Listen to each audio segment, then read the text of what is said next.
Coming up on this week's Mind the Gaffes. Tell us a story. Once upon a time, there was loads of bald heads. And there's a nice fresh poo. And then we just chuck it in a truck straight it. to Netflix. Oh my God. It is all kind of pointless. And Email's the new innovation, All of Ross. these- Fuck off, Ross.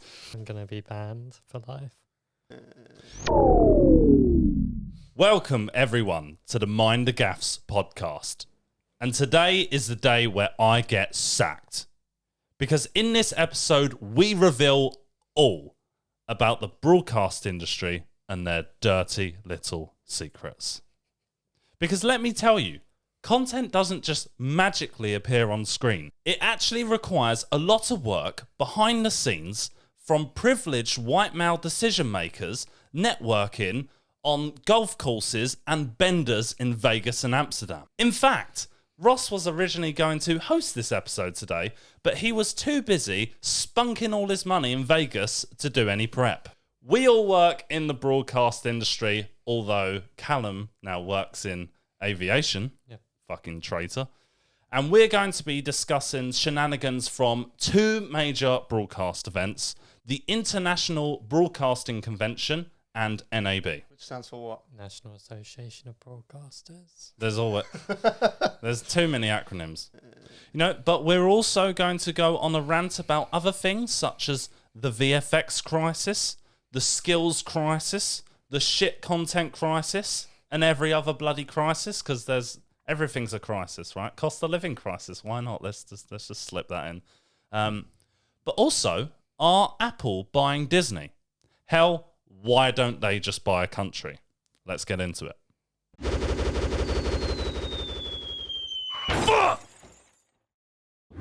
So as someone who's now on the outside, but was on the inside for, 6 years, you know, it's a very heavily white male, middle-aged dominated industry, which we will eventually be one day, unless, you know, life-saving Wait, surgery it will be happens. what? It will be more white males? Well, no, we will be white middle-aged men one day. Oh yeah, we'll be feeding the problem. Yeah, Yeah. unfortunately. While I have my youth, I'm part of like the early careers. You know, I'm filling in the extra tick boxes of the diversity points. You know, early careers. That's all I have going for me.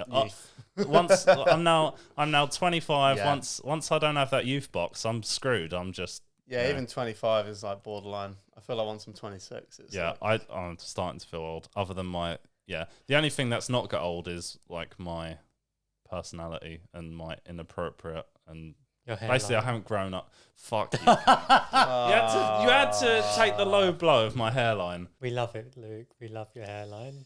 My sister, all right, I've probably told you this, but my sister had the most savage comment by saying that my receding hairline looks like the McDonald's M symbol.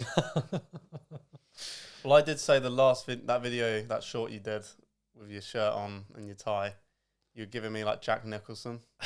Yeah, and like The Shining. Was it receding? It's Well, probably that's like before your that's puffy, haircut. but is his hair receding? Yeah, then? it is. Yeah. Oh, well, is it? But is it worse than mine at least? Yeah. He was Is that also not like the guy from Home 40. Alone? Jack Nicholson was not No. Home Alone. Do you know that he He's looks a like national that guy? treasure. Yeah, Yeah. that guy as well. I can't remember his name. Are you thinking about Turkey as an option For what? for your hair? I mean, you could get your teeth Oh, done what? at A the hair same transplant? Yeah. Um, Get on the plane with all the boys to well, Turkey. I saw this video at one point where they were like, "Oh, don't get it too early because what if you get a hair transplant and then it recedes beyond the transplant? Yeah. So then you got to do it again." There's a video online and this guy's filmed it and it's all the backs of blokes' heads on the plane and they've all got like their head shaved. So they've all gone to get the same work done. So basically, if you go to one of these events, if you go to like IBC or NAB and you like film something, maybe you probably can't get a drone through, but if you did, you would just see loads of bald heads. Yeah. As Yeah. you fly through. I mean, you'd see the light shining off it. That would be the main thing. Yeah, it'd be a good, not a good lens flare. No, definitely not. No, if you work with like a few bald blokes, you go to like these events and you're like, oh, it's Paul. Oh, it's Stick. No, it's not. Oh, it's Paul. They all look the same. God. And do you know what the amazing thing is? You go to these events, and especially IBC, because it's in Amsterdam, it's just like full of British people. Like, and There's a lot of Europeans as well, though. There's a lot of Europeans, yeah, but it feels like heavily weighted to British people. I feel In like, what way? What way is it weighted? I mean, in terms of the sheer numbers that you get going. So it just feels like you're in a little England at times. But maybe that's because I work for British companies. That's geographic as well. Do you think that's the type of stands you go to as well? I mean, there's a lot of American too. And also just everyone speaks English for us. Yeah. We just make it easy for it. Maybe people might have good accents. Do you want to give people a bit of a lowdown on what the two shows are? Oh God, I'm having to describe them. Other than it being a complete bender, basically it's there's a lot of exhibition halls. There's thousands of people attending. All the companies go there. They build their stands. You get a lot of the customers going. Well, if you're working as an exhibitor, the customer would be broadcasters, production companies, people working in broadcast, and then the suppliers are basically the one exhibiting like their new technology. It's also used as a major networking event. That networking is the correct way of saying bender, but it's not a bend. It's corporate terminology. Yeah, corporate terminology. And yet IBC is in Amsterdam, NAB's in Vegas. The company you were with, they had your own branded beer. Yeah, it's like merch, brand merch. Yeah. That's sick. So the big problem with events is, how to engage with your potential clients. And I think at something like Amsterdam, people love beer. They want good beer. So the company I was with did their own branded beer, and it was really, I don't drink beer, but apparently it was very good. But I've been to both NAB and IBC, and you've been to IBC. Mm-hmm. I haven't got onto Vegas yet. No, but we're just setting the scene. Yeah. But I think, in terms of shows, that they're just proper hectic weekends, so busy, and it's just non-stop and so much drinking as well. I mean, if like for any of the let's say the geeks watching that don't know anything about the broadcast industry, it's comparable to Comic-Con, but it's just you have a load of corporate suit people instead, and some students. There's not a lot of buying and selling happening, but a lot of it's like.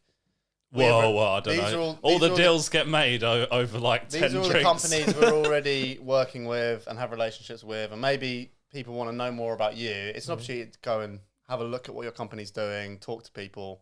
It really is just a way to like get everyone in one place, and then you can actually go and speak to that person.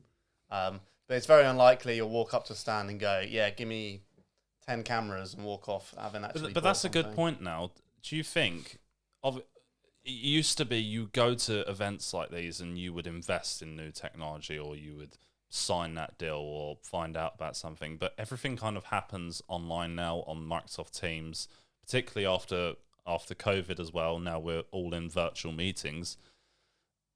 Can a lot of the conversations that would have needed to happen at places like IBC and NAB happen? Have they happened already? Do we see the same value with those events? There's definitely an extent to which like a lot of these conferences are like a vanity project for like the company. Like, let's get the biggest stand and make it as flashy as possible and spend all this money. Like the amount of money that goes into marketing at one of these events, like people would be shocked to know. Like, I mean, you two are on the marketing side. Yeah. How much is like to get a 10 meg Wi-Fi connection at one of these events? It's thousands of dollars or pounds. It's a ridiculous amount of money for like 2 meg. Yeah, people and moan for 4 days. It's awful. Yeah, people moan about like BT's prices and stuff. Like you're doing a bit better than that. So like massive budgets. Like there was one company, I knew one of the guys that worked there, and he was saying they brought their own beer into the convention saving center costs to save a bit of money, because otherwise you have to go through the center itself, and they sell you the beers and they sell you everything. How much is it inside? Because the company I work for only ever exhibits outside. It was like $8 or €8 a beer. And what they did was they said, no, you can't do that. So they charged them $8 on every beer they brought in. So it cost them like exactly the same anyway. €30,000. Yeah. Well, that effectively cost them double then. Yeah. So that was like Just to have your own branded beer. It wasn't even own branded. It was just beer, yeah. wasn't it? So you've got What beer was it? When I was last at IBC, everyone was complaining because the beer that IBC was selling was Heineken, and everyone was having Heineken all night. And then when it was finally the opportunity after the actual main event and it was the evening sessions, everyone's just thankful not to have a Heineken because they're just fed up with it. Yeah. I don't drink beer. Is that like peak shit beer? I don't know. Does everyone hate it? I or- think it's just a very it's just Dutch. basic. It's just middle of the line beer. Right. It's like all right. Okay, so this is a privilege thing, saying like I want a better beer than this. This is not Yeah, it's just like just complaining for the sake of it. I do to an extent. I think beer's beer, unless you want some like fancy craft bullshit that's going to taste different. I can get fussy with my ciders though. Like I wouldn't want to drink Strongbows all the time. Yeah, but that's all about beer. I don't know. I feel like beer's just what it is. Like I think that lagers are all going to be pretty much the same. difference with cider is you can get a very sweet one or a very dry one. You can get a lot of variation. I can't tell the difference with beer. It's a good excuse to meet other people, but then it is kind of past its like use because we do have emails and Oh wow, internet. emails. and Emails is not like the new innovation. all of Ross. these. What are you My talking point about? is these events predate all of that. Like the IBC would have started when it was like, all right, let's get on a 60s. flight and go meet like these broadcasters or go to these companies. Like it is all kind of pointless. I don't know where I'm going. Well, with I mean, in different industries, in the gaming industry, E3 has now, which was one of the biggest events, they've been cancelled because all the big companies have just been doing their own virtual events now. Yes. They don't see the value of that event anymore. They get more hype. They get more Focus. So much Focus. less cost. You're not spending millions on You're not competing for building attention. a stand, travel and like the whole travel and expenses side of it and food and all that Oh, and the beers, it's a lot of money. and it would be all the same charge. Like you're getting charged for Wi-Fi, you're getting charged for water, you're getting charged for plug sockets. You're getting they will bleed you dry at these like type of conventions and stuff. So I'm sure it was all the same with E3. It's like, hang on, we can do our own launch. Like I'm curious if like companies will start to think like that and think, oh, we can actually do something way more impactful by just doing our own event. Let's invite our customers to us. Let's host something like. I guess you could. It's expensive stuff. You have got like very big companies in gaming industry, haven't you?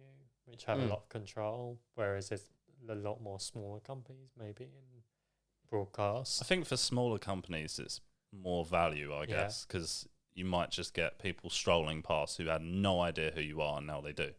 Yeah.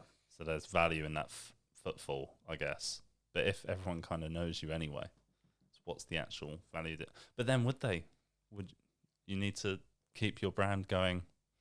I think some people might be wondering, like, the scale of these events. So if you think about like a television broadcast, people will know that like the BBC exists, all of these broadcasters exist, Fox, whoever. Like there are these massive companies who are like making the content, they're editing the content, they're producing it, whatever. They might ask, so like the size of these convention centers is huge. So you'll have like massive halls. I don't know how many thousand exhibitors. There's so many companies that are like involved in making this TV thing happen. Well, it's interesting because the company I work for, I won't say the numbers, but like exhibiting at IBC basically sucks up at least 60% of our budget. 60% of our annual year marketing budget just to go to this event. Yeah. So we have to actively not, because of the rising cost of events as well, everything's just gone through the roof, cost of living and just everything. Literally every single item you can think of and labour costs and all sorts, all gone through the roof. So now to do an event when you're thinking, okay, what's the actual return on investment from doing this event? Can we do now less events and laser focus on what's actually going to bring us the most value? And even then, it's like it really depends. If those costs are going so high, like are you going to get what you need for how much it? So some people might just be priced out. The option of sending salespeople there to just wander around, have all the same meetings, actually see what's going on in the industry. The reality of going to these shows is you're on a stand, so I'm there to, as people come over and they want to ask us about our products and services or whatever, I need to be able to answer the questions. I need to be present at all times. You don't want people wandering over and then no one's talking to them. So it's fun and exciting to go to Amsterdam for a few days, but you spend a good 90% of your time just standing in for the most part in an air conditioned room, where you can't even see the sunlight. There's air conditioning where you went. What rooms did you go in? Yeah, you can't see the sunlight. You're on your feet all day. I mean, you're thinking more Vegas, more so. Yeah. Yeah, but it would be the same. Yeah. For most people going to these things, right? Yeah. Did you try the loop when you're in Vegas, the Tesla thing? No, I didn't. Yeah. I didn't even make it that far. Oh, okay. I probably saw Why was you too busy? So busy. I probably saw a decimal percentage of the actual footprint of the place. Oh, really? It's massive. Fucking vast. How many halls are there in NAB compared to IBC? 6 halls, and the smallest hall at NAB would be bigger than the biggest one in IBC. Okay. It's so big. You pull up in the car, and on your left is this huge. It looks like a massive Amazon warehouse. Have you ever seen the size of those? Yeah. It's one of those, and you're like, oh, is that the convention center? And then you're driving, you're still driving past it, and there's this massive bridge, and then another building the same size, and you're like, oh, what's that building connected to it? Oh, it's still NAB. So it is just all you can see for I don't even know, a square mile of just it's huge. Center. It's massive. It is just absolutely vast, and I saw the tiniest little corner of it where I was just going back and forth from the stand to the. Yeah. I mean, even at IBC, because I was exhibiting, I barely got much time to kind of look around because we got our own stand to look out for. And there was all sorts of dodgy shit going on that I had to deal with. At one point, I think someone thought it was a fridge and then turned it on, but it was actually a hob that we covered the hob and then it set it on fire. So this is your stand at this was our stand. So the hob was covered by you had a little kitchen for people to make coffees and it was this makeshift kitchen, but we didn't need the hob for anything because we're not gonna. It just came with it. It just came with the setup that we had to build. Yeah. So we just covered it, but then someone thought it was a fridge or some sort of to charge their phone or something. I can't remember, and then it set it on fire. So that's just the stuff. That's day one, right? And that was the first time I left the stand for 5 minutes, and then literally the joke is if I leave, it will all go tits up and it will go on fire. It literally went on fire when I left. Yeah. So okay, I won't leave anymore. I will stay here all day. That was day one, and day two, someone broke in. Oh yeah. So I mean, you were with me at the time, so we had a couple break-ins as well, which tends to happen when you're in basically a tent outside the main halls, because you have both exhibitors inside the halls, and we had some ones with their outside broadcast vehicles and all sorts of stuff outside. So we were outside, which meant that you had a lot of chances in Amsterdam, and had a few robberies. We had a ripped wall. We had a lot of our beers stolen. That was the least of our problems, to be honest. I think this deserves more. So first night you had a fire. Second night, someone broke in, stole iPads, things. Oh yeah, iPads. I literally don't even care about the iPads and laptops. Right. That was minimal problem. The third night was my favourite story because so we'd obviously had the break-in, so it was all right, lock everything down, make sure it's all secure, whatever. Right. Fingers crossed, locked away. I assume we locked away all the laptops that we had left, make sure no one steals anything. And one of the first person to show up in the morning at 8 o'clock, he comes in and there's been a break-in, right? Someone's ripped through the tent and there's just nothing missing. There's no No, it was some beers. It was some beers were gone. Some beers were gone, and it was like, well, why didn't they take that? Why have they not? They've ripped down one of the door cupboards at the back and taken nothing, so everyone's bags are there. And there's like several £1,000s of like really expensive satellite equipment and 5G equipment and all sorts. Didn't take any of that, no. Yeah. So he's going around. He's like, what? Like, I can't work out why. Like, what is the motive of breaking in, ripping down a door and taking nothing? And then looks in the kitchen where the fire happened a couple of days ago, and there's a nice fresh poo. No. It wasn't in the kitchen. It was in the middle of the bloody tent, on the carpet. But it was on an empty beer crate in the carpet. Someone took a massive dump. Yeah. When does that happen? I was like, well, I'm sorry, we're not building toilets in us. Maybe we will next time, just in case someone wants to, the level of desperation to do that. You've like broken in somewhere. The level of drunkenness. Yeah. Like, have you not seen them videos on TikTok and stuff, like people at a tube station that think they're on a toilet? Yeah. I will say there was a few hours where Luke was unaccounted for, so we can't rule him out as a suspect for the poo. But if you're working in sales, you're maybe rotated on the stand for like a few hours here and there. You've got your slots, you meet your customers, you walk around, you have your food, you go to expense dinners, and then you spend time with customers. And it is long hours because you are being paid to do it, but it is long hours because you're talking to customers all the time. It's not like you're just talking to your mates. I imagine it's not easy. But I find the conversation can be very repetitive, particularly if you're in a role where you need to know your information that you're talking to people about. And secondly, it's very draining because a lot of the time you're talking to people you don't really want to be talking to. Some people are horrible. So this happened this year at Vegas, and but the guy was going like, oh, how long's the company been around? I've been around X number of years. Like, we've got a legacy doing this kind of work and blah, blah, blah. And he goes, the German guy, he goes, just because the cockroach survives does not mean that it's worth living or something. And I was like, what? Why is this so? I literally was like, I beg your pardon? And he like repeated what he said to me.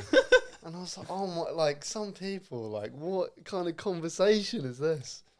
That was what was the relevance? Huh? What was the relevance? His point was that, just because a company's been around a long time doesn't mean like that's a good thing.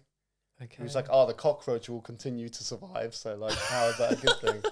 And he was like, I'm playing the devil advocate, and I'm don't. How about you don't? I don't want to talk to you. It's such a funny. They're them kind of people that just go around trade shows and don't ever never spend any money. Or I tell you about one we had in Vegas last year. It was a guy, and he said, so I come to trade shows with my suit. He had this massive suitcase, and he just goes around trade shows, and he has a YouTube channel where he reviews trade show merch. And so it's like, oh yeah, I really need to have some of your hats and some of your whatever it is. And it's just weird, Do you think we can get him on? I tried looking for his channel and I couldn't find it. So I think it was just an elaborate ploy to get the merch. It sounds like he has a really fun, exciting life. You could say that. Yeah. But break-ins wasn't the least of my problems, right, dealing with these events. There's all sorts of stuff as a marketeer you have to deal with, okay? Right? Listen, I felt the full wrath of Brexit. There was once upon a time.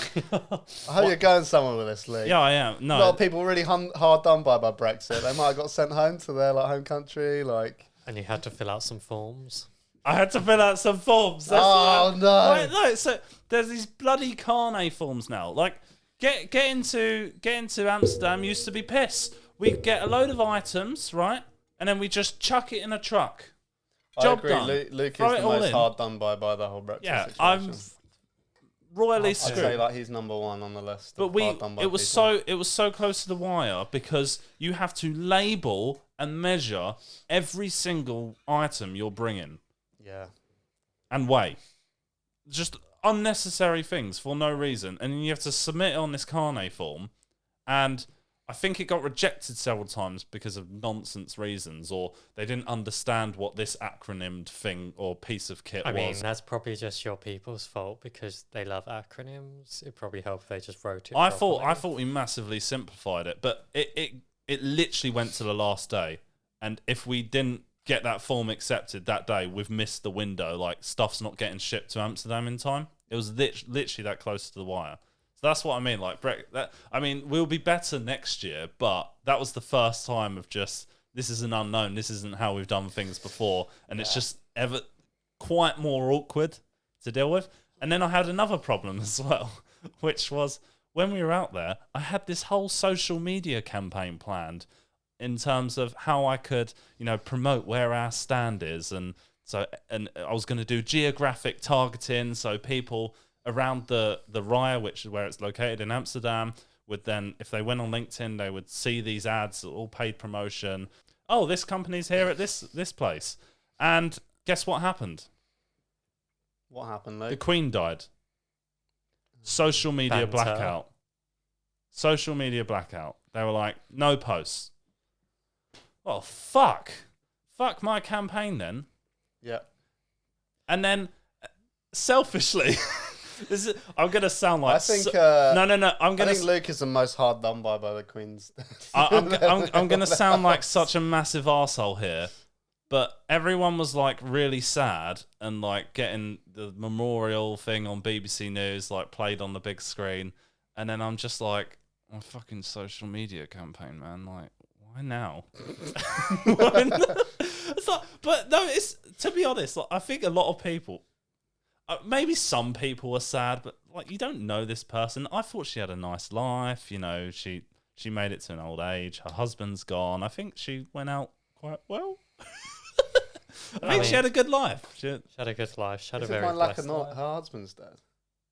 The Am I Duke of stupid? Cambridge? No, the Duke of Edinburgh. Philip? Philip? Yeah, he died. Yeah, he's gone. They're the racist. I mean, they're all a bit racist, but Yeah, they were old. You give him a pass. He was very you racist. give him the race pass. Oh. Yeah, so that was savage. How was NAB anyway? Like, you apparently got ill, so we had to cancel one of our podcast episodes. So Yeah. what happened? It was good. So this is the same as Amsterdam one. It happens in Vegas. I went out for 4 nights. Massively jet lagged on the first day. So you show up. Showed up at... Flight from England, if it wasn't obvious. Yeah, flew from England to Vegas. Time difference is 8 hours. 8 hours back. So you arrive at like 1... I arrived about 1 p.m. Vegas time, which was about 1 a.m. London time. That's a bit off. But point is, it was like late. And I had to stay up like until like the equivalent of like 7, 8 in the morning before I could go to bed. And that was like day one. And then you're like straight away working. So it's like really, it's like a slog. Like you're jet lagged, you're on your feet for hours, you're talking to annoying break. No, go German on. people. Get to work. You don't really get a break because everyone's on a rota and you don't want to keep people waiting and like eating lunch at like 3 o'clock. So like and then I got ill basically because I think it just ruined me. Is that just because you were meeting so many people, like you're shaking all their hands and stuff, that kind of thing? Yeah, there's that. There's like the tiredness. There's just the jet lag, fatigue. I think it was just a combination, and then I just got ill somehow. No, so yeah, the work was fine. It was like long, but it was a good experience for me to do it because it's a newer company for me. So like learning the product and everything. And then Vegas itself, like, so we went out in the evenings. Didn't get a chance to do any of the shows. I wanted to go to gun range. Didn't have time for that. Oh, that would have been fun. what'd you go to America for if you can't get a gun? Yeah, I wanted to shoot like a Desert Eagle or something ridiculous. Didn't get a chance. That's not ridiculous. That's like a staple weapon. No, but the guns, like, have you actually seen one? They're huge and they shoot 50 whoppers. caliber bullets. Yeah. They're like ridiculous. I play Call of Duty. I know what Desert Eagle is. Yeah. But I didn't get a chance to do that. So we kind of just did a tour of like the strip. I just had no idea how ridiculous Vegas was. Like I had no In terms of concept. what? I'd seen movies, so I'd seen like Caesar's Palace and the big water fountain and shit. I didn't know New York was a thing. So it is, they've built a load of New York skyscrapers. They're all Right. connected, so it's actually a hotel. So they're all, you can stay in different. So you could stay in like the Empire State Building part of the hotel. It's then got a roller coaster coming out of the hotel, looping around the hotel. Okay, yeah, There's I a didn't know giant any of Statue this. of Liberty. I didn't know any. Like, I would just turn a corner and just be like, "What the fuck am I looking at? Like, this is ridiculous." That's one hotel. There's a hotel that's a castle. Did you know that? No. I can't remember the name. It's a massive like fairy tale castle that they built. There's a big circus tent. You might know about the Eiffel Tower. They've like built an Eiffel Tower, and there's like a big French themed restaurant underneath. So basically, they're trying to get the world in Vegas. It's just like, how can we be the most provocative, outrageous structure that's going to grab? Like, how do you grab someone's attention And in build a somewhere party like town Vegas? around it. Yeah. You like, everything wants to be an attraction. And the weirdest experience for me, so like I'm getting this little guided tour from the guys I'm working with, and we've seen New York, and we saw the Eiffel Tower thing, and I'm missing out loads of other weird Vegas shit, but I'll probably come back to it. And then all of a sudden we're going into like one of the many hotels, and we go past the casino, and then we're just walking along like what looks like an empty shopping mall, and it's like 11:30, and I'm just like, where is he taking us? Like, I'm gonna get murdered or something. It was just weird. It was like, why? Like, this can't be an attraction. Then I walk into this open space, and it's like Venice. They've made Venice, and it's daytime. It's daytime. Like, they've got like a false roof, and it's daytime, and there's little boats and canals and shops. If they want to recreate it properly, they need to make sure it smells. You know the boats are on wires. I know. Yeah, it's horrible. I think Vegas is a horrible place. It should. Yeah, I feel like bizarre. if you're going to Vegas and you're not into like poker, what's the point? Yeah. Because you're going there to party and gamble, and if you're not into both of those obsessively, it's just kind of crap. So if you're going there for work, I don't want to be here. I thought before the trip, like, I'd only ever do Vegas if it was like a stag do, or like I would never go out of my way and be like, oh, this is somewhere I want to go. It never really appealed to me. Yeah.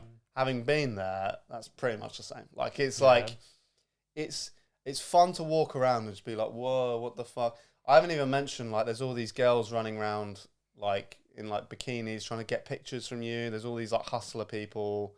There's crackheads, like, everywhere. Wait, so a girl in a bikini will run up to you and try to charge you to have a picture with them? Yeah, or they'll take a picture and then try and charge you after. Yeah. Do you know what? Ironically, the same kind of scams you'll get in actual Venice, where they'll, like, give you a rose and then they'll charge you for it. That kind you of get that bullshit. in London as well, to be fair. Sometimes.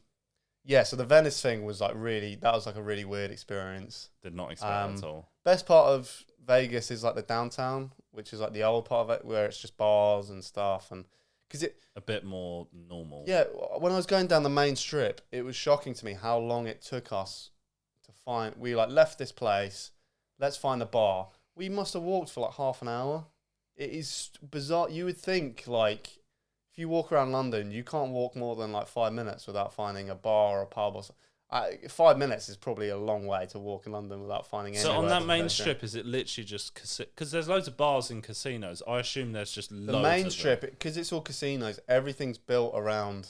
They don't want you to go sit in a little bar. They want you to be on the casino floor. Yeah. And like on the Monday night, which is when we were doing that. But they want your drinks to come to the table, so you get. But surely they want you to get more drunk, so you spend more money. So they're not really. They want the only option in town to be go sit in a casino and drink. No, but what I'm saying is, they get you into the casinos. Everyone wants you to go to the casino, but they want you drunk in the casino. They do, but they don't want They don't want you plastered and if you causing get trouble. a second you're like stumbling around, they will. Yeah, they'll get you so out. quick. But they want to charge you, 15 quid for that drink. They want you to get tipsy enough so you're more confident to lose all your money. I didn't realize, like, they go. Everything's obviously the whole city is designed to just suck the money out of your wallet. Yeah. But like even at the bar, they've got gambling machines. I didn't Like even built know into the bar. literally into the bar. So even when you're waiting for your drink, you might think like, Like literally I'll flat panel on the table. yeah, like a little LCD panel. Oh, I'll play some blackjack while I'm waiting for my beer. It is like it's so, and everything's like an advertisement. Yeah. I was walking past a bus station, and they were blaring out like almost like radio advertisements at the bus station, because they will not miss an opportunity to advertise you something like. So when I went last year, I stayed at the Resorts World, and the whole of the front of the hotel is basically a massive advertising billboard. All the glass is just all a massive screen to advertise whatever person is performing there. But I had to spend a whole week there, and I just, by the end of it, I just wanted to go in the morning and just get a quick coffee without, you know, all that nonsense in it, and a nice croissant, and somewhere where they actually spell my name. Well, you right. could go to the Eiffel Tower for that croissant. Oh God, it's horrible. But actually, the hotel I was staying in, it was a nice hotel, like Resorts World. We was in the Hilton, and it's like 4 hotels in one or something. I go down in the lift one morning to the ground floor to go and get a coffee, and I think, oh, why is all there blood on the floor at the lift? And when I went back, I was like all covered up, and you couldn't go up in the lift. And it turned out there'd actually been like a murder. Not a suicide, a murder. A murder. Because I know there's a lot of stuff around suicide in Vegas. Like people lose all their money gambling and then they just jump. Do you know what? No. This was in the lift. They've been murdered. The fuck? And, you know, what ended up happening, the police came. They covered it all up with like really tall curtains. And then, you know, one of my colleagues went and asked, oh, so what happened? What went on? And they wouldn't say anything. Yeah. And it's just like a whole facade that they obviously don't want people to know about the crime that happens there to potentially deter people from going. It's a weird place. It's got this kind of Disney vibe where everything's fake. There was like a restaurant advertised, and there was a big billboard as we went over this highway. Hole in the wall restaurant. There's no hole in the wall in Vegas. It is all like people don't know, like everything's owned by like the same 3 companies. All the casinos are owned. MGM. They're all owned by the same companies. Yeah. So like you can be in one casino. Yeah. You walk down a hallway, and you're in another hotel. You don't even realize. Like that's how like connected it all is. It's a complete that never sleeps, and so you think like, oh, I had a shit experience at this hotel. I'm gonna go to the other one. It's still the same one. It's the same people. But the thing is like it's a completely different vibe to Amsterdam, because Amsterdam is such a more, I think because you've got such a more balance of Americans, obviously in Las Vegas, it's a very different vibe. It's more. I found it was a lot more corporate than say Amsterdam IBC, because that felt a lot more community-like. You couldn't have a greater contrast between like the way a city like Vegas is built and the way that Amsterdam is. Amsterdam, everything's walkable. It's pleasant. It's not. There's no highways. So on my first day, I'm jet lagged, so I wake up at like 4 a.m, which was like 1 p.m. UK time. So I had like time to kill. So I was like. Yeah. This is like complete naivety, having never been to Vegas. Like you would never do this if you knew Vegas. I go on Google and I'm like, I don't want to eat at the hotel. I'm going to go find a little coffee shop to go get my breakfast. So I'm like, and I find, again, I didn't really look deeply enough. I didn't look at like the shop front. I just saw like, oh, they do like nice food and the coffee looks good and it's well rated. I'm going to go walk there. It's only 10 minutes away. So I set off and I'm like, mate, this 10-minute journey, I felt so like small, because you're crossing like 5, 8, 10 lane highways multiple times just to walk 10 minutes. So I'm like, you're there, you're waiting for the thing, and anyway, I'm approaching what I think is going to be this coffee shop, and I'm like, I do not see. It was just a coffee place in one of the mega hotels. Oh, so I went and sat in it, and then I didn't realize I had my like work polo on with the.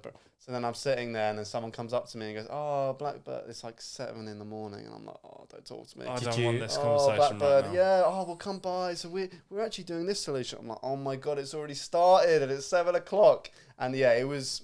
To be fair, it was good coffee, but it was just a weird experience. One thing related to what he was talking about, you feel so small there. The other thing is the whole. You feel really disoriented because everything is so big and it looks really close, but when you're walking, you end up being like 2 miles away because everything is so big. So everything is like really big, and And it's it's just super just flat. Yeah, you'll too go like, much. oh, let's walk there, and you look it up, and it's like 55-minute walk. You're like, Yeah. oh, okay. But you can see it. So one of the things that's regularly going on in the broadcast industry, it's like recurring trends, talking about the skills crisis and the what's going on in the visual effects industry of lack of resource, too much work, too much demand, a lot more content is being produced but there's not enough people to actually deliver that content. So that's a recurring trend, I guess. I mean, what do you think of the skills crisis? I mean, in my opinion, there's just so much content being produced now by all these players. I mean, there's all these. Everyone's got a streaming service now. They're pumping out content left, right, and center. Netflix definitely is, and half of them isn't even good. And I wish they would just focus on just producing less but more high quality content. And then in turn, you've got Marvel pumping out, movies left, right, and center. So there's like 5 films a year instead of 3. And they all need visual effects done to it. And then a visual effects artist, they absolutely hate it because they don't have enough time to do it, and you want to release this every year and more content and more content and more content, and we can't deal with it, and we need more people, and we can't. So at the moment, it's called a crisis because the industry as a whole doesn't have, in the general sense, whether that's on the engineering side or on the creative side or the post-production, just all over the place in general, they don't have the people to deliver the output that they're trying to get. Do we even need that output? I would say so. I think in terms of the skills crisis, yes, it's happening in our industry, and we've seen it in like our teams and whatnot. I think there's a much more broad problem where you've got all these companies, like especially in broadcast industry, there's a lot of like legacy companies been around a long time. They've relied over a number of years on the fact that people are just going to do a job, stick around, get paid their salary. Job for life. Get a good pension, get a good benefits, stick around. What's happened, from my experience is these companies they've then taken away those benefits. You don't get the same pension. You don't get the same reason to stick around.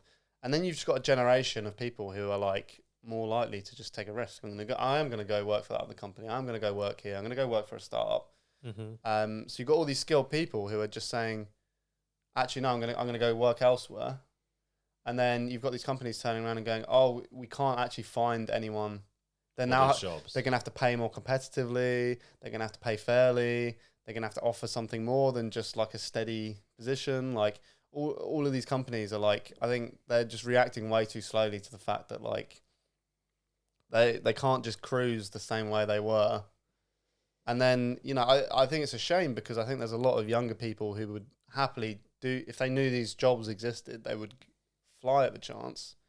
But I always remember, when I was trying to get in the creative side of the media industry, there's a lot of different routes. There is, you could go to film school, or some people even do degrees, or they will say you want to be a director one day or camera operator.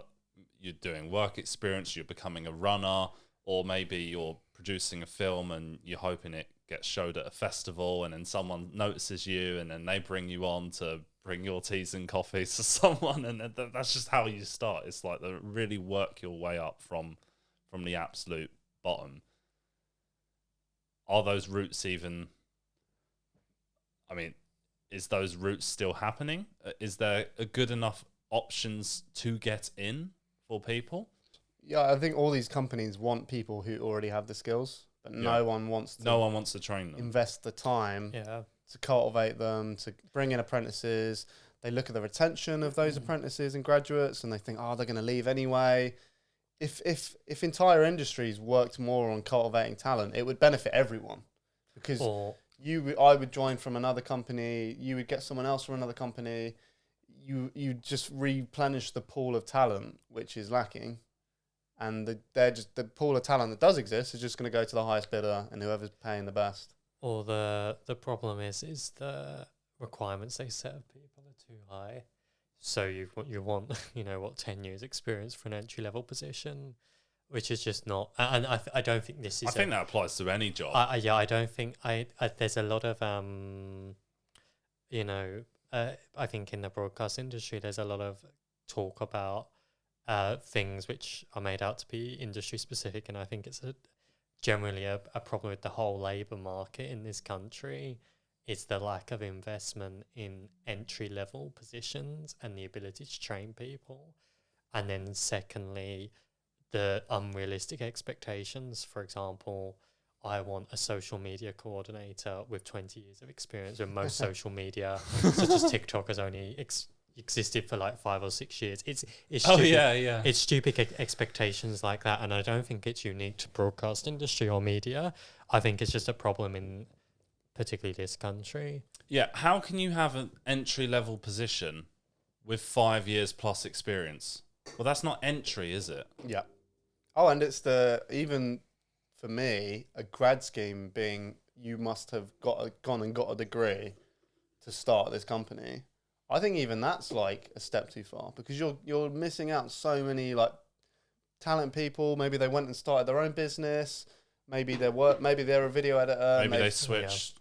They've changed career paths. They were on a certain path. Like I said, it's film school. It's all these other things. It's like such an old like mentality of like, oh, go get your degree, go do this, like saddle yourself with debt because that's what everyone else does. And to be fair, like I feel like with every generation of the past, more and more people are going to university. It's seen as like the base level now, whereas like generations ago it was like an extra thing you could do with your life.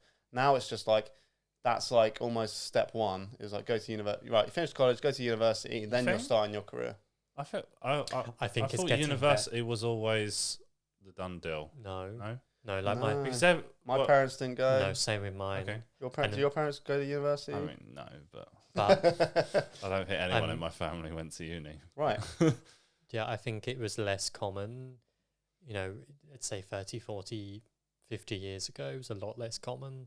It was mostly under the Labour government, where, the introduction of student loans and everything made that more accessible. And, fair enough. And the demand to get, basically it was pushed by the fact that the government wanted 50% of post-18 school leavers to go to university. That was the main target. It wasn't necessarily a quality, it was a target. Okay. And then that's why it became so commonplace. So, but I think it's true. Like you can get a lot of valuable skills from university, but I think ultimately that there's a lot of people out there who could come into media industry and really contribute without having been to university. Okay.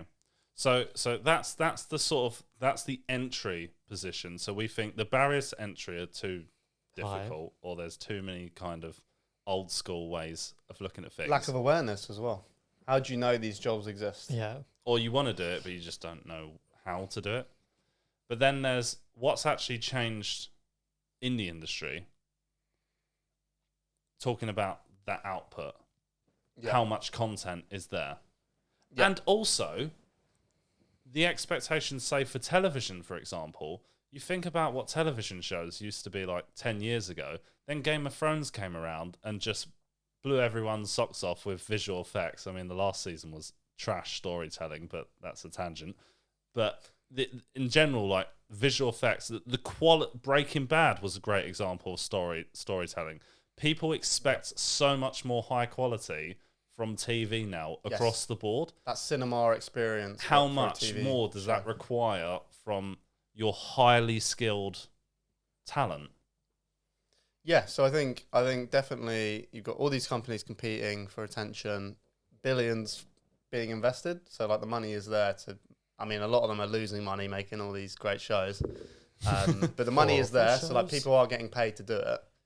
But yeah, I mean, in terms of like people's expectations for what a TV show should look like, the quality is definitely like all-time high. Like people want it to look like a blockbuster film every single episode. Which is why I find it so weird how much things like Reels, TikTok and Shorts have become so popular when I get it's a different content genre, but people have got used to very high production values, but yet will sit there scrolling and watching TikToks for an hour of awful quality. I almost treat it as like two different forms of video entertainment in the same way people would treat reading a book or watching a film differently. Yeah. So when I'm watching something on YouTube and TikTok, I don't associate it as that same form of media. It's different. Yeah. This is a book, this is an audio podcast, this is a traditional film, and this is a social film. Now, sometimes you do get content that kind of crosses over. You can get some really high quality, awesome stuff made on YouTube. Yep. But generally, at least for me, in my brain, I don't associate them with the same thing. So I can almost, I'm almost conditioned to have a longer attention span when I'm actively making a decision. I want to watch a film. Yes. If I'm scrolling through YouTube and it doesn't, have that retention building video for like in the first minute, that doesn't grab me with that hook, then you're scrolling through. Yeah, even what Netflix will put out of their shows on TikTok or Shorts or whatever is going to be like the user expectation is like that kind of low quality. That's also almost what draws some people in, which is like it's supposed to have that kind of vibe where it's like we've thrown this together, we've created something like it's not perfect. They don't want it to look like a high quality production. It's on your phone. You're going to scroll past it in 2 seconds anyway. Like it's not going to get analysed in a deep way like something that you'd put out in like a long form television show would. So it is, it's just two different mediums really. But maybe the two mediums are colliding with the amount of trash television coming around. What's your definition of trash television? I mean, I'm guilty of watching it, but I think you can... I want to know what the trash is, Callum. You can... Married in 50 minutes? Did I get that wrong? That's just reality. Maybe you can make a pitch for a new program. Yeah, but listen, there's been EastEnders and all sorts of crap that's been around. I mean, I'm guilty. No, it makes EastEnders look like high quality. I'm thinking. You look at a channel like TLC, or the reality section of Married at First Sight, or My £500 Life, or the £600 Sisters, or something like that. It's such trash. And that's without mentioning things like reality dating shows. Yeah. There's so much content. Reality dating shows genre should just be renamed to trash. Yeah. Trash television. There's just so much of it now. It's just too much to even think about. Not only is there too much high quality content to watch, like Netflix might be pumping out millions for this high quality content, but you just haven't marketed it to me, so I don't see it and I don't watch it, and I don't have the time to watch 50 different shows. Not only that, you also have in broader, pyramid, there's your high quality content. This is already too much, and now you go even lower to trash and it's still too much. So it just in general, we're swimming. I'm gonna make up some statistics here, but I would say like 50. Let's say 60% of like the total eyeballs watching stuff accommodates to like The Office, Friends, and then reality TV. Yeah, repeated viewing. Like so much of people's eyeballs are just watching The Office over and over and over. Like that's why these companies are spending like so much money on IP. You could spend all this money on like developing the show. Like Mindhunter is a Netflix show I love, and I thought was brilliant and just amazing. Like the cast, 2 seasons came out. 3rd season isn't getting made. Not enough people watched it. It is really hard to like. You can make amazing shows in this. And if Netflix promoted it themselves, they like heavily. They don't. It might have got the viewership. As a marketeer, Netflix have the shittest marketing I've ever seen in my life. Yeah, like why? Do you know why it's shit? It doesn't exist. There is no marketing. That's the problem. You're just relying on the algorithm. That's it. Yeah. And then do you know what? The most valuable thing they've got on there right now is probably The Office. Like of all the money they're spending. But that's only in the UK, I think. Or not in the US anyway. Is it NBC Universal? It's Peacock. Peacock. Yeah. Okay. Right. So Peacock own it in the US. So Yeah. that was a major blow to them. Obviously, we still have it on Netflix, but I think it's on Prime as well. I think Peacock does exist because it's Comcast. But for whatever reason, Only on Netflix Sky. has the rights. Yeah, they would have spent a office in the fuckload UK. of money just to get it on there, like probably 100 million or They something. looked at their viewing figures and they're just like, well, okay, this is worth the money because this is keeping people paying for it. I'm just gonna again make up information because that's like the fun way to do it. Is that not called disinformation? spreading misinformation and disinformation? Okay. Okay, you're just trying to illustrate your point, but these figures aren't real. So like well, you name me then. Name me a film that isn't an existing IP, a remake, a continuation of a series. Any one of those three that's come out in the last, I'll give you 3 years, 5 years. I was just going to say Top Gun Maverick, but then I realised that was a sequel.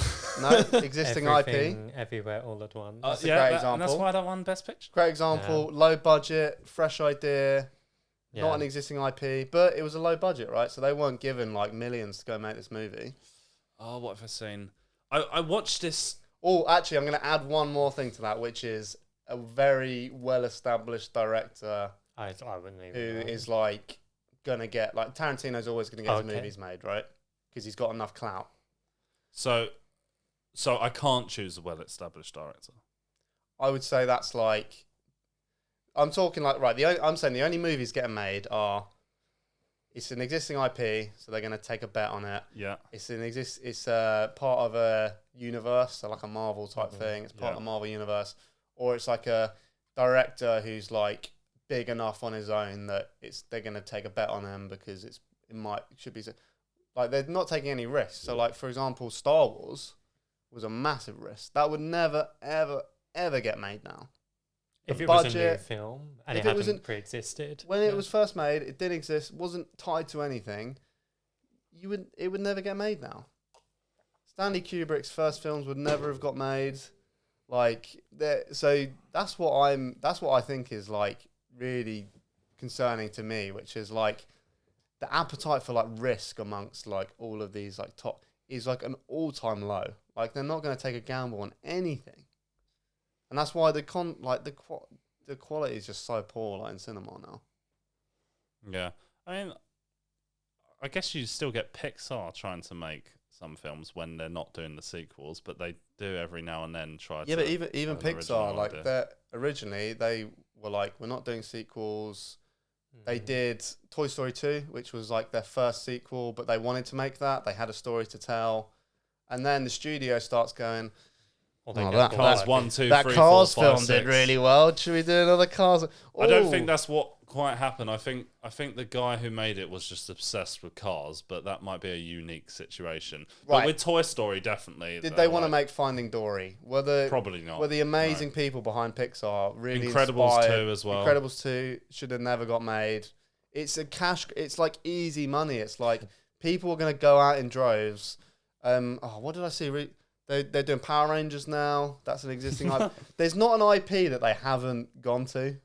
They're going to do like, I don't even know, like, obviously every single superhero thing. They did Super Mario Bros. That's an existing IP. Let's make some money. Like, Dungeons and Dragons was a good film, a fantasy film. it's an that came out. existing IP. It's an existing IP, but there's no like story. It was completely made Yeah, but up. it doesn't. My But point is, it was though, based off of a existing brand, it- I guess. Yeah. yeah, try and find a film where it's like someone's written a script. It's a brand new There's idea. no like new Godfathers.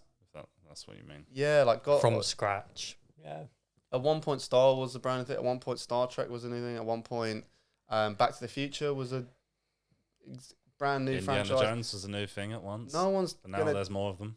Yeah, and you just don't see films like that anymore. Where it's just Ghostbusters is the one that wound me up the most because it was just so unnecessary. And yeah, but they're pointless. all unnecessary. But it's such a guaranteed slam dunk in the box office that it's the only thing getting made. I would say Top Gun Maverick. That there are some exceptions to like. Okay, that was an amazing story. I'm not saying they're bad films. I'm just saying There's no you creativity anymore. you don't know what you're missing because it's not getting made. Yeah. I fell asleep in Top Gun. What? No. I was on a flight, to be fair. That's the only time I watch films. That's I fell quite asleep. ironic. He was on a flight watching Top Gun. Yeah. I fell asleep. I fell Have you watched the asleep. original? Was the altitude I've not too seen high? it. No. The original's great. What was the other film Original's I watched? okay. The second one's amazing. Was it Bullet Train? I watched Yeah. like 90%. That was of original? Or is that a book? I don't know. I think it's Guy Ritchie, isn't it? Yeah. Uh, Established director. God damn it. No, I got one for you, and you'll never know what it was. I watched this one called Missing, and it was an interesting film because it was more or less entirely made using what happens on someone's screen and like it was a documentary. No, it was a fictional documentary style, Oh. and they pulled in like screenshots and Teams FaceTime recordings, and if the actor was being shown on screen, it's because it was for a phone call or something like that. And it was really interesting how they edited that. I saw the podcast about. You saw it on a video about when they were how they edited it and how they brought it together.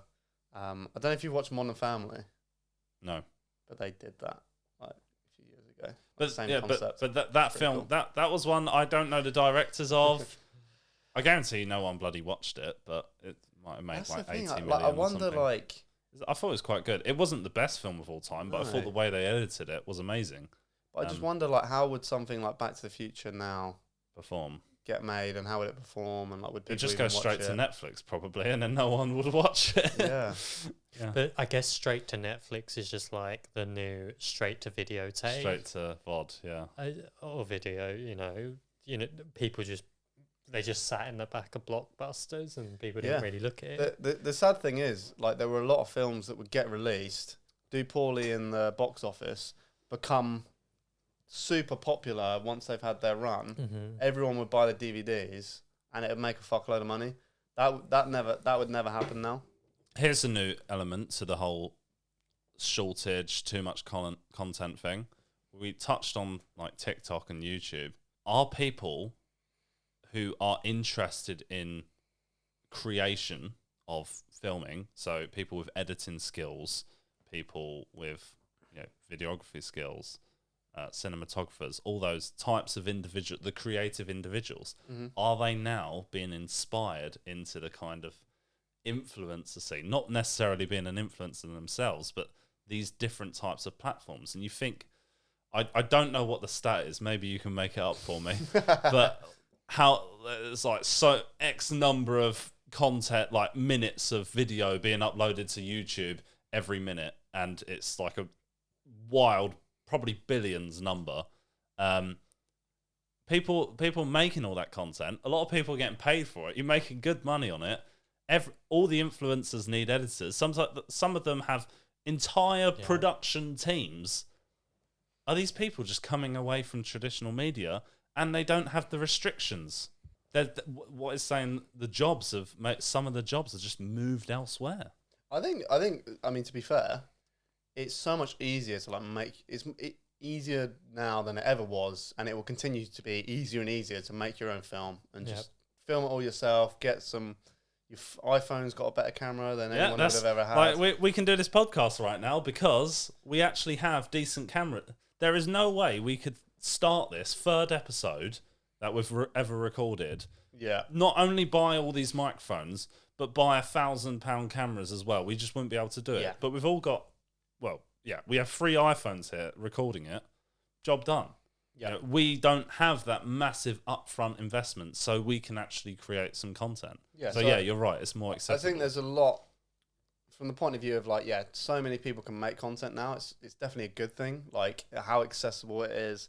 There's definitely more content that's like user generated. Like the quality of user generated content is getting higher and higher, and so I think that is all a good thing. I just think at it's more like at the box office level, like what's being put on a cinema screen.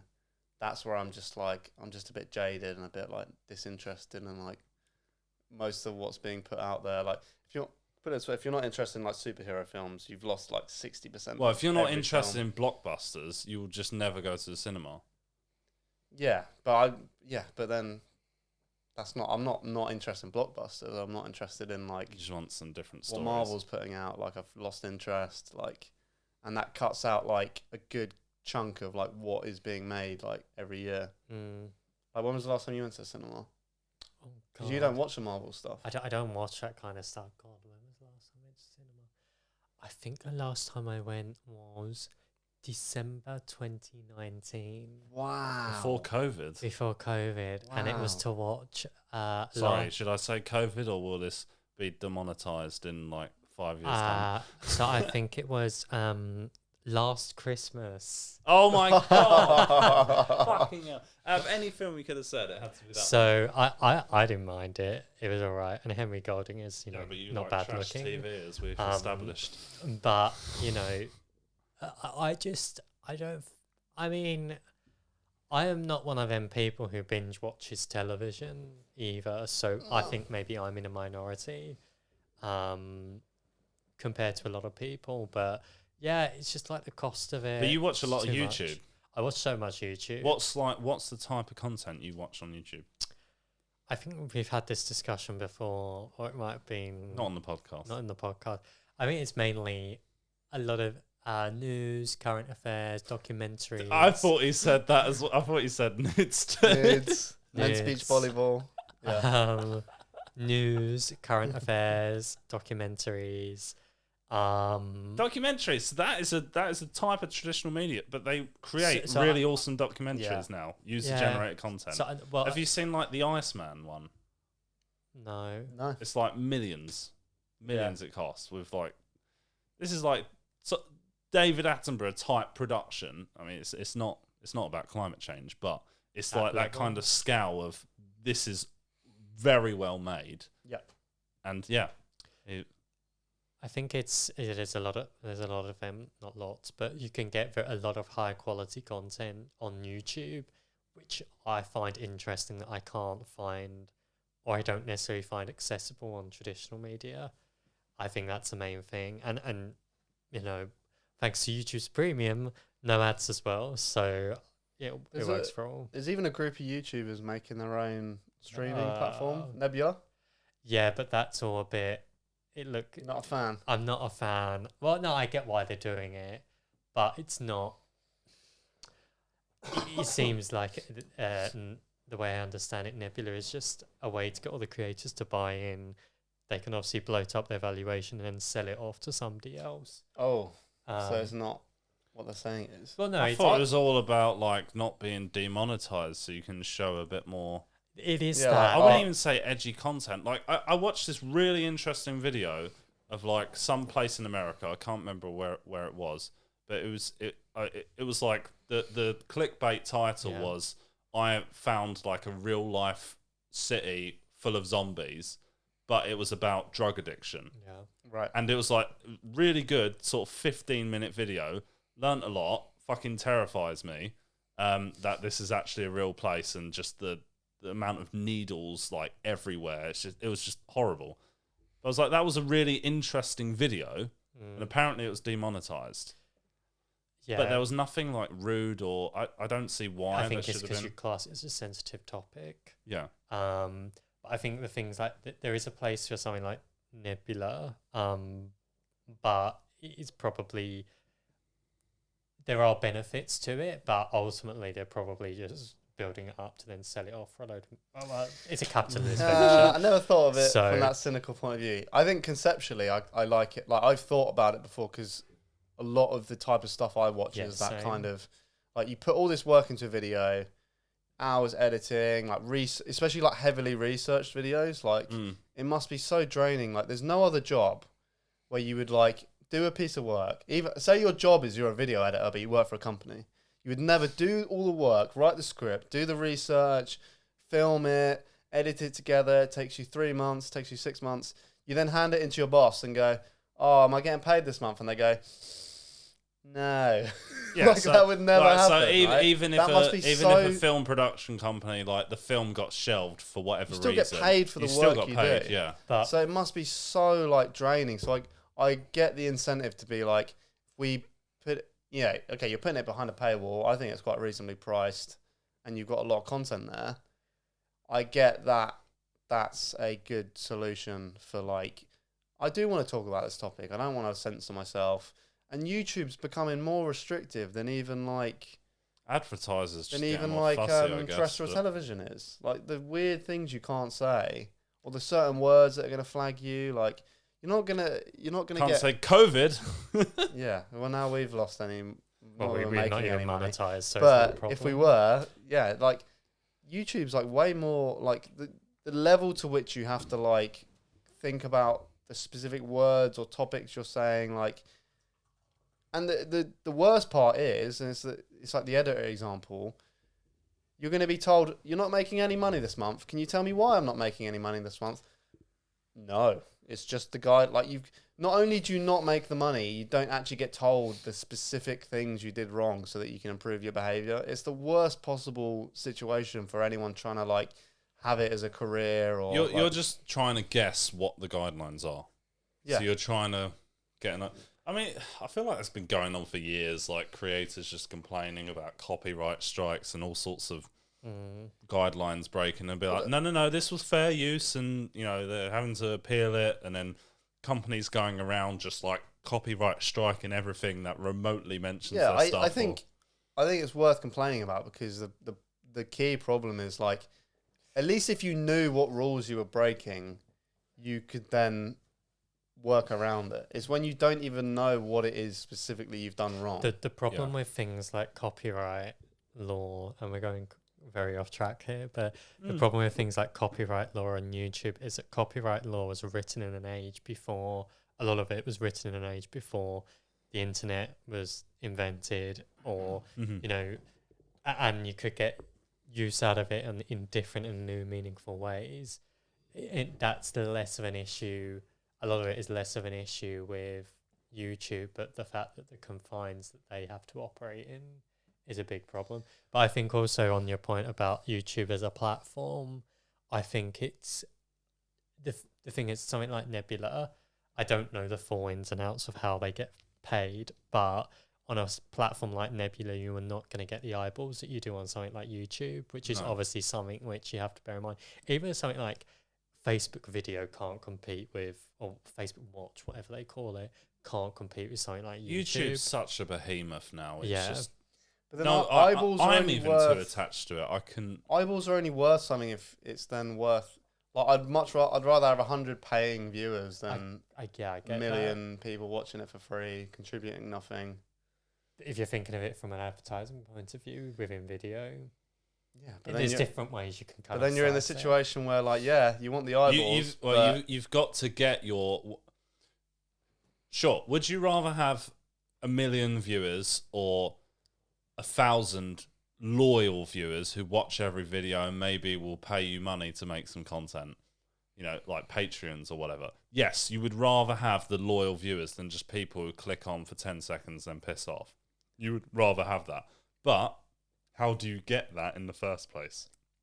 So YouTube's always going to be the platform to get you exposed. Yeah, I mean, the problem with those million eyeballs is, yes, you want the AdSense, but then are you going to get it?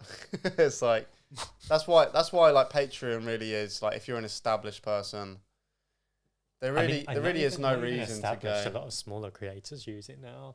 Like, I say smaller as in like maybe 10,000 subs, because you can get quite a hefty amount from people who believe in it. Yeah. Have you ever done a Guys, Patreon? we can put all our uncensored content that I cut out on our Patreon. OnlyFans. OnlyFans, yeah. Yeah.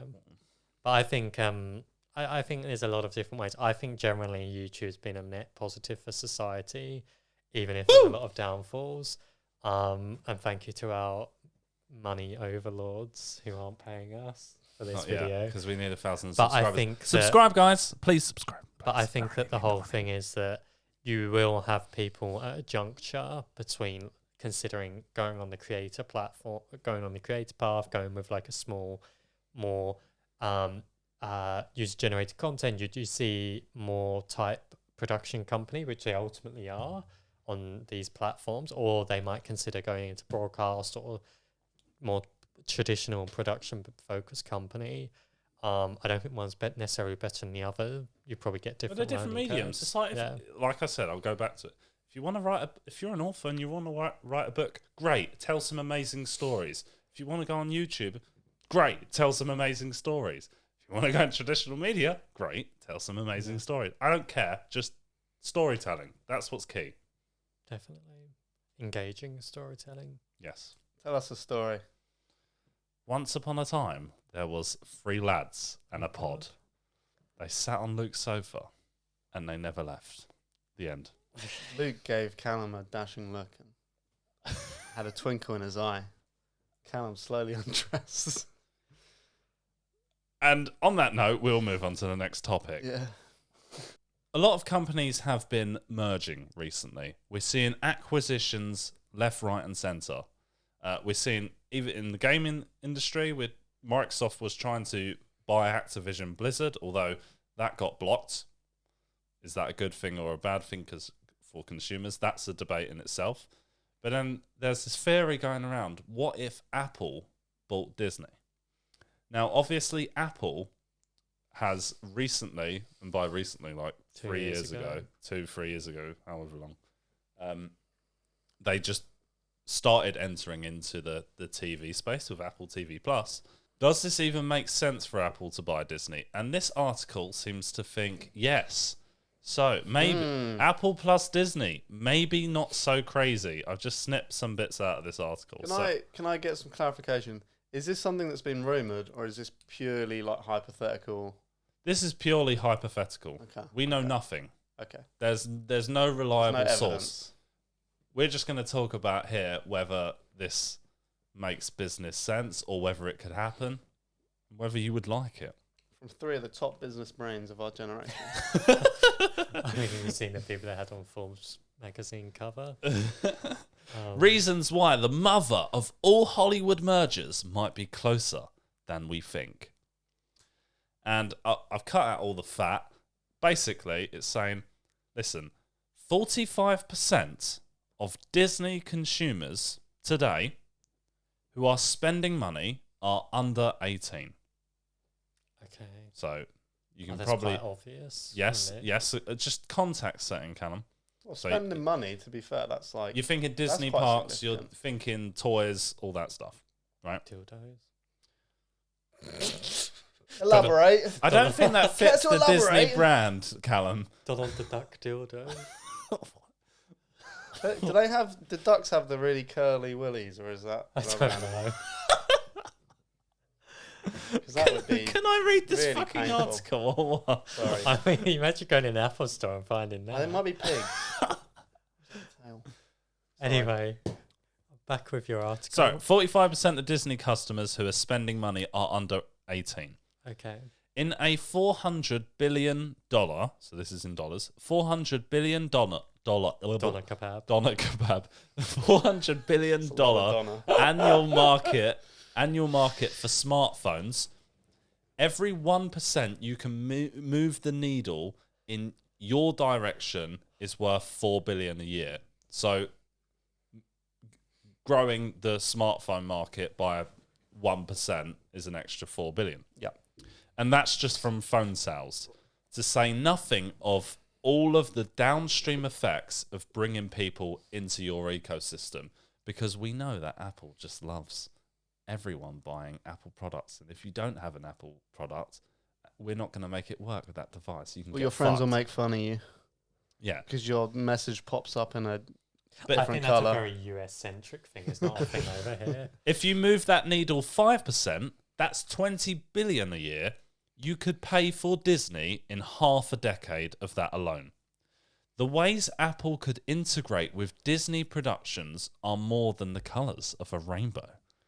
Imagine the unified brand featuring the products in shows and films with a level of shamelessness. Anyway. That Sorry, can we? Who wrote that I don't care. about the colours of the rain? What a just ridiculous like. Right, have you finished? No, I haven't fucking How long finished. is this film? I nearly. It's only long because you keep interrupting me. Right, shut up. Right? And listen. Right, the ways that Apple could integrate with Disney productions are more than the colours of a rainbow. Imagine the unified brand featuring the products in shows and films with a level of shamelessness that would make the Ted Lasso producers blush. Every deal and mega hit from Disney would be a glimmer to the Apple halo. I think we should go back to the days of Nickelodeon and have pairs on laptops. Yes. Yeah. Do you know what I think about that? Yes. Yeah. I think the whole thing, I think the content side of it makes sense in some way because Apple just has so much money, but Apple don't really do so much of them big blockbuster money acquisitions. But I don't. But they could.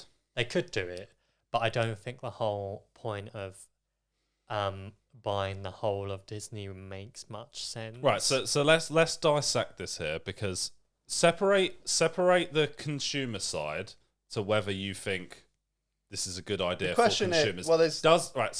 Just focusing for now on the business sense. Does this make business sense?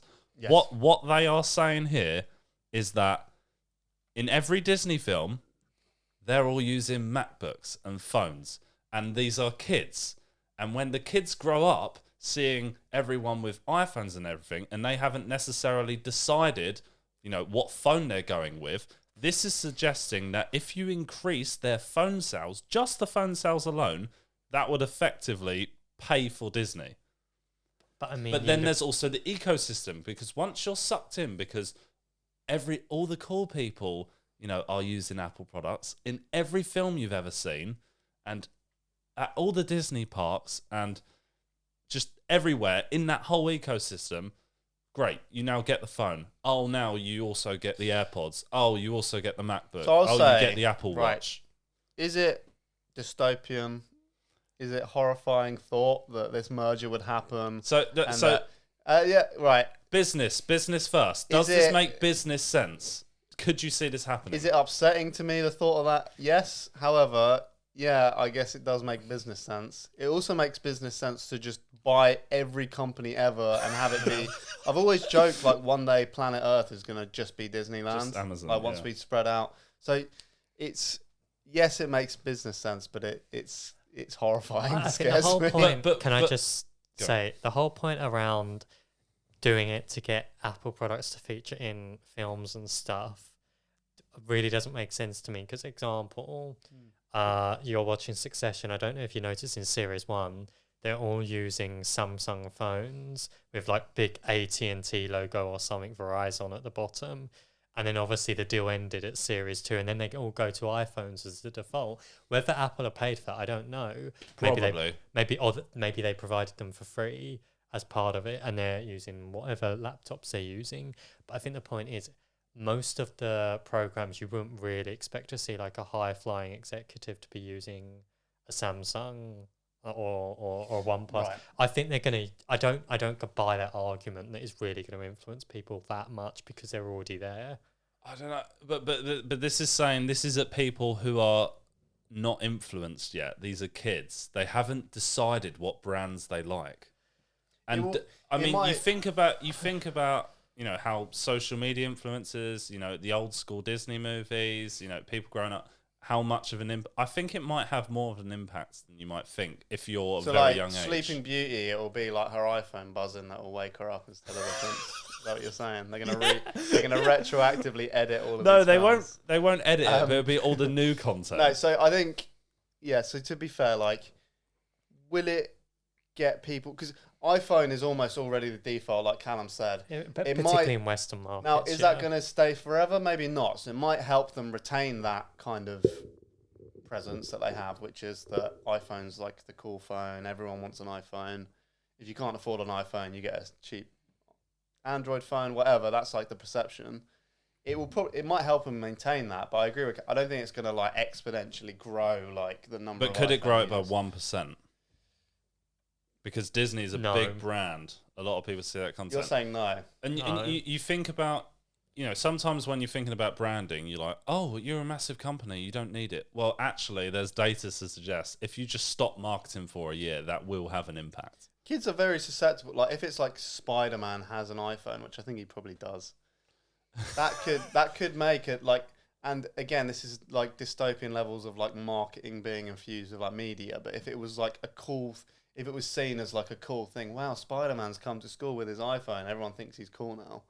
Like that level of like manipulation and marketing could actually have. But even all the impact. new products. Say you want to advertise a new product, right? So like the next AirPods. Just an example, the Apple Watches didn't exist yet, and then there's all these people using Apple Watch. Like that's all the cool kids at school have the Apple Watch. That could genuinely like infiltrate like the psyche of like people. And then because Apple loves you to not work with other devices and you sucked into the ecosystem, how much could it?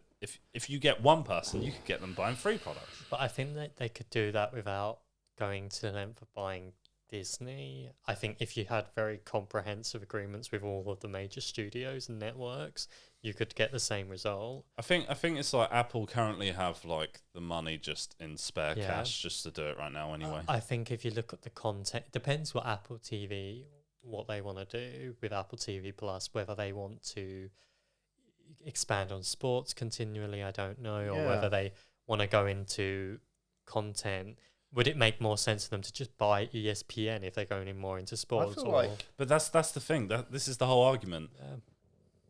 If I translate that to a real example, Microsoft, they don't want to make bloody good games. So they'll just buy the rest of the industry. That's what they're doing. They'll just buy them all. So they don't need to make those sales. They just buy those studios. If Apple to make Apple TV Plus a huge thing, that's like such a huge, probably 10-year long investment of like really building up that brand of that library of content and getting all those subscribers and spending all this money, or they could just buy Disney and job done.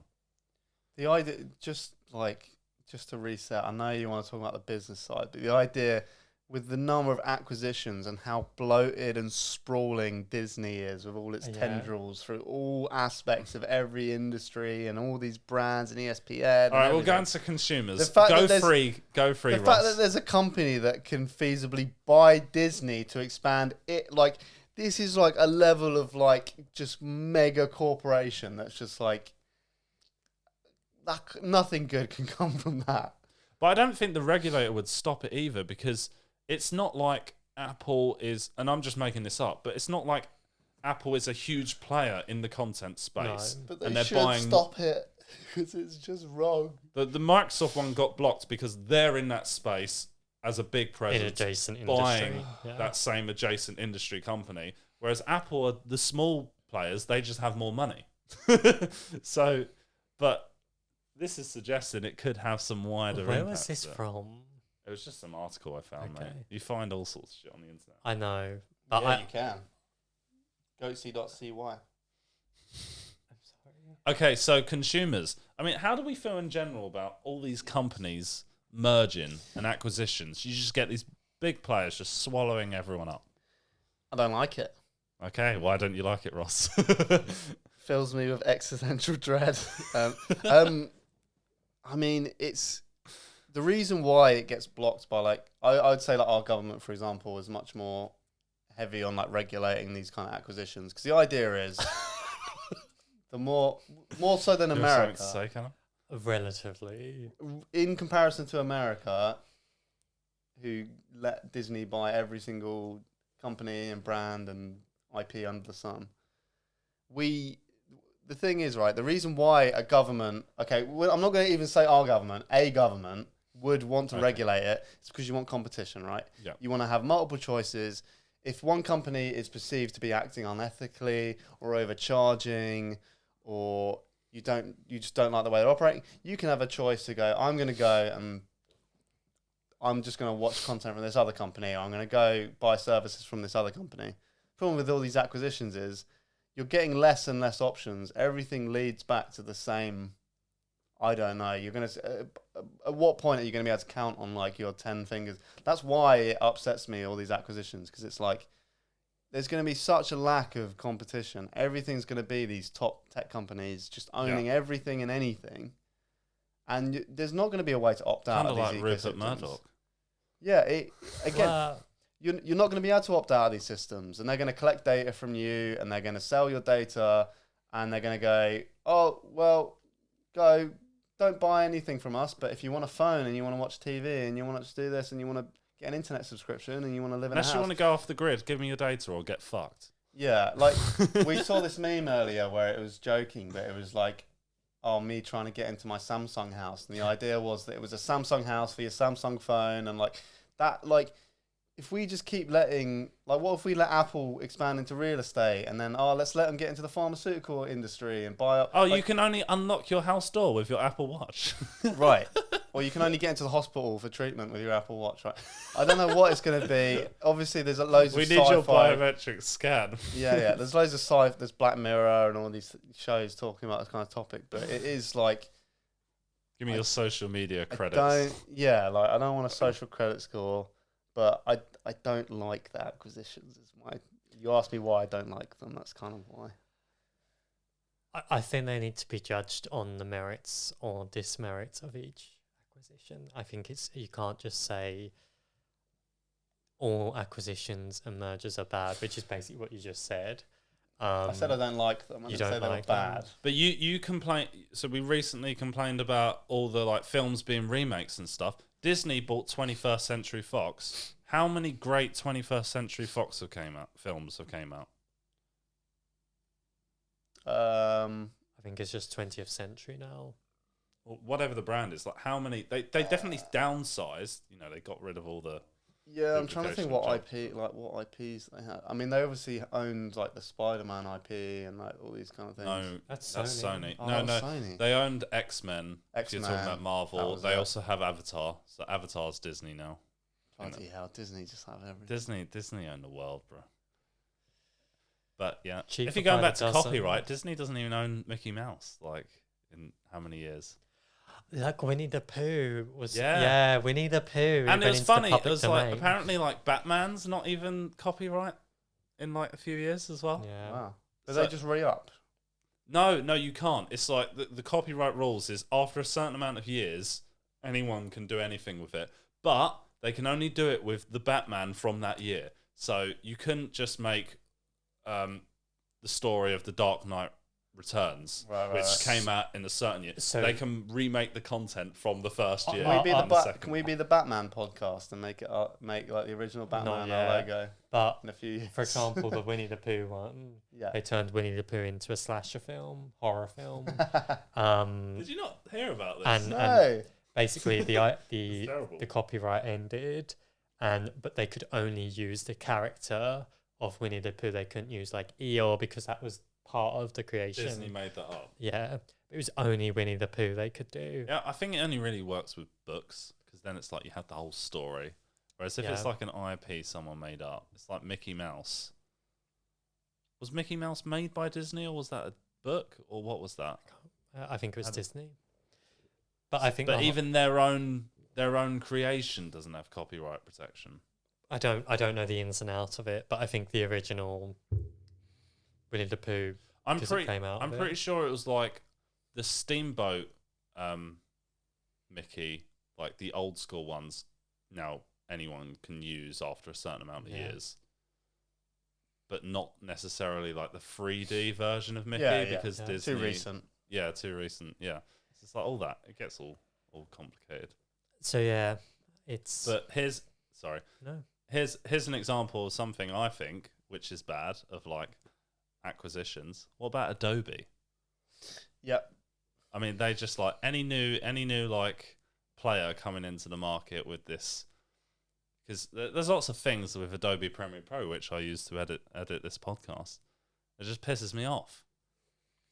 But then you get Adobe who just have a load of money and then they just buy all these other companies, just swallow them up. All right, new competition. Yeah, no, don't want to deal with that. I'll just buy you off. Yes. So to Callum's point, I don't think all acquisitions are bad. I think some of the massive ones where it's like mega corporations, like it's just worrying to me as a general trend. But like, yeah, so Adobe is like, right, they want to get into AI space. Do we spend the next 3-5 years developing it, hiring the right talent, cultivating a team, or do we acquire this company that has it and then we can add it as a plugin? I think if you do the acquisition and then you really want to get into that space and do right by it, that's great. But the problem is when they're just like diminishing the competition by buying them, rather than really wanting to get into that part of the industry and make innovation. Like, a lot of these smaller companies are more than happy to get acquired because it's like big payday. They buy out all your shares. It's not a bad thing, and everyone's generally happy. Like the people that work at Adobe are like, wow, we've added this new feature in like a quick amount of time. It's like, so I think it's all like levels, right? So if you're some of these small companies might have started with the expectation that they're going to get bought out.